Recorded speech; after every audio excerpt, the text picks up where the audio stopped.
अध्याय 38 अकाल नीति का विकास। प्राचीन तथा मध्यकालीन भारत में अकाल। भारत की कृषि मुख्यतः मानसून पर निर्भर है और मानसून की वर्षा एक निश्चित बात नहीं है। अतएव भारत में प्राचीन काल से ही अकाल और सूखे पड़ते रहे हैं, परंतु साहित्यिक और विदेशी यात्रियों के उल्लेखों से ये प्रतीत होता है कि ये प्रायः कम ही होते थे। यदि कभी अकाल पड़ते भी थे तो जनता के कष्ट निवारण के लिए सरकार राहत कार्य करती थी। अर्थशास्त्र में वर्णित राहत कार्यों में कर का कम करना, लोगों को भिन्न भिन्न प्रदेशों में बसाना, सरकारी कोष से अन्न खरीदने के लिए धन देना, कुएं, तालाब और झीलें इत्यादि बनाना तथा अन्य प्रदेशों से अन्न का आयात करना इत्यादि सम्मिलित थे। मुस्लिम युग में हुए प्रमुख अकाल मोहम्मद तुगलक, अकबर, शाहजहां तथा औरंगजेब के काल में पड़े। यद्यपि सम्राटों ने इनसे निपटने के लिए बहुत से उपाय किए, परंतु फिर भी अत्यधिक जान की हानि हुई। कंपनी के अधीन अकाल। कंपनी के शासन के अधीन भारत के भिन्न भिन्न भागों में कम से कम 12 अकाल और 4 भीषण सूखे पड़े। सबसे पहले 1769 से 70 में बंगाल में एक भीषण अकाल पड़ा, जिसमें प्रांत की लगभग 1/3 जनसंख्या नष्ट हो गई। कंपनी ने कोई राहत कार्य नहीं किए, अभी तो कंपनी के अधिकारियों ने कम भाव पर चावल खरीदकर बहुत ऊंचे भाव से बेचकर अनंत लाभ कमाया।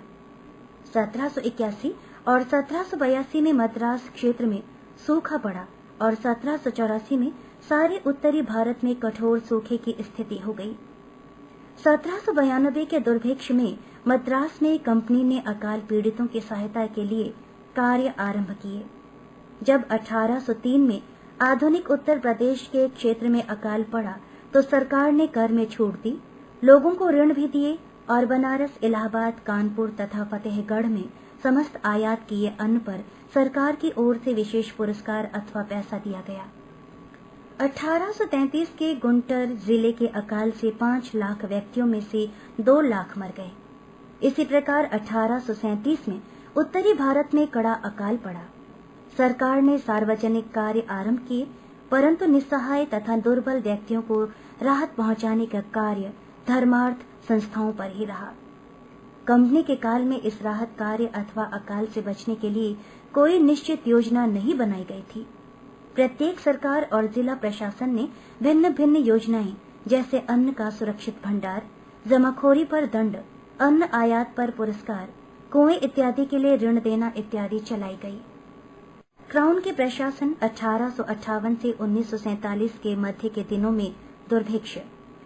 प्रशासन के क्राउन के अधीन आने और 19वीं शताब्दी के उत्तरार्ध की आर्थिक विकास नीतियों, जैसे रेलवे तथा अन्य संचार साधनों के विकास तथा विदेशी व्यापार की उन्नति के कारण अकाल समस्या का रूप ही परिवर्तित हो गया।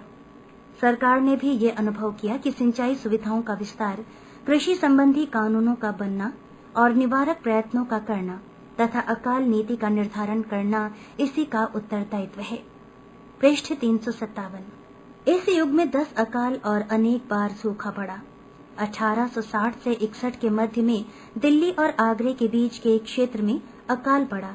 ये प्रथम बार था कि दरिद्रशालाओं का प्रयोग राहत कार्यों के लिए किया गया और अधिकारी वर्ग ने ये भी सोचा कि अकाल के कारणों तथा उग्रता की जांच की जाए और इससे निपटने के प्रयत्न किए जाएं। कर्नल स्मिथ को इस कार्य के लिए नियुक्त किया गया, परंतु उसकी रिपोर्ट का कुछ निश्चित परिणाम नहीं निकला। 1866 का उड़ीसा अकाल। 1865 में सूखा पड़ा और 1866 में उड़ीसा, मद्रास, उत्तरी बंगाल और बिहार में अकाल पड़ा। अकाल की भीषणता उड़ीसा में अधिक थी। यद्यपि अधिकारियों को पूर्व सूचित किया जा चुका था, परंतु उन्होंने इससे निपटने के लिए कोई प्रयत्न नहीं किया। वे मांग और पूर्ति के सिद्धांत का अनुसरण करते हुए मुक्त व्यापार की नीति पर चलते रहे। सरकार ने समर्थांग लोगों को कार्य दिया और राहत कार्य स्वयंसेवी संस्थाओं के लिए छोड़ दिया। संस्थाएं अधिक काम नहीं कर सकीं, अतएव जानों की बहुत क्षति हुई। अनुमान है कि लगभग 13 लाख तो उड़ीसा में ही मृत्युग्रस्त हो गए। उड़ीसा अकाल भारतीय अकालों के इतिहास में निर्णायक सिद्ध हुआ, क्योंकि इसके पश्चात सर जॉर्ज कैम्पबेल की अध्यक्षता में एक समिति नियुक्त की गई, जिसकी रिपोर्ट में 1880 के राजकीय आयोग की कुछ सिफारिशों को प्रत्याशित किया गया था। यह नीति की स्वयंसेवी संस्थाएं ही राहत कार्य के लिए उत्तरदायी हैं छोड़ दी गईं। सरकार को रेलवे और नहरों आदि के बनाने के लिए ऋण लेने चाहिए और ये जिला अधिकारियों का उत्तरदायित्व था कि प्रत्येक संभावित मृत्यु को रोका जाए। 1868 में उत्तरी तथा मध्य भारत में अकाल पड़ा। सबसे अधिक प्रभावित क्षेत्र राजपूताना और मध्य भारत थे। सरकार ने राहत कार्य तो किया, परंतु मात्रा कम थी, अतएव मृतकों की संख्या अधिक थी। 1876 से 78 के मध्य का अकाल। 1876 से 78 का बड़ा दुर्भिक्ष संभवतः 19वीं शताब्दी के आरंभ से लेकर सबसे बड़ी विपत्ति थी। इसका अधिकतर प्रभाव मद्रास, बंबई, उत्तर प्रदेश और पंजाब पर हुआ। लगभग 2,57,000 वर्ग मील का क्षेत्र, जिसमें 5 करोड़ 80 लाख लोग बसते थे, इसकी चपेट में आ गई। अनेक ग्राम उजड़ गए और भूमि का विस्तृत क्षेत्र कृषि रहित हो गया। आरसी दत्त के अनुसार 50 लाख लोग मृत्युग्रस्त हो गए। सरकार ने अनमनी भावना से इस अकाल से निबटने के प्रयत्न किए और इसके प्रयत्न, साधन अथवा व्यवस्था भी पर्याप्त नहीं थी। सरकार ने स्पष्ट रूप से ये स्वीकार किया, किसी भी मूल्य पर जीवन रक्षा करना एक ऐसा कार्य है जो उसकी शक्ति से परे है और करदाता और प्रभावित जनता दोनों के हित में नहीं है। स्ट्रेची आयोग 1880। 1880 में लिटन सरकार ने सर रिचर्ड स्ट्रेची की अध्यक्षता में एक आयोग नियुक्त किया, जिसको साधारण सिद्धांत निर्धारित करने थे और विशेषतया बचाव तथा प्रतिरक्षण के लिए सुझाव देने थे। आयोग ने निम्नलिखित सिफारिशें की। 1. भूख से प्रभावित होने से पूर्व ही लोगों को काम मिले और उनकी मजदूरी समय समय पर पुनः निश्चित की जाए ताकि लोगों को खाना मिल सके। 2. निसहाय निर्धनों को भोजन देना सरकार का कर्तव्य है और इसके लिए भिन्न भिन्न वर्गों की सूची तैयार की जाए। यह सहायता पके हुए भोजन, खाद्यान्न अथवा पैसे के रूप में हो सकती है, परंतु उन्हें दरिद्र शालाओं तथा सहायता शिविरों में रहना होगा। 3. प्रभावित क्षेत्र में अन्न के संभरण पर निगाह रहनी चाहिए। निजी व्यापारियों पर विश्वास रखना चाहिए और अन्न के निर्यात तभी रोकने चाहिए जब यह निश्चित हो जाए कि ऐसा करने से समस्त देश की अन्न की स्थिति ठीक रहेगी। पृष्ठ 358।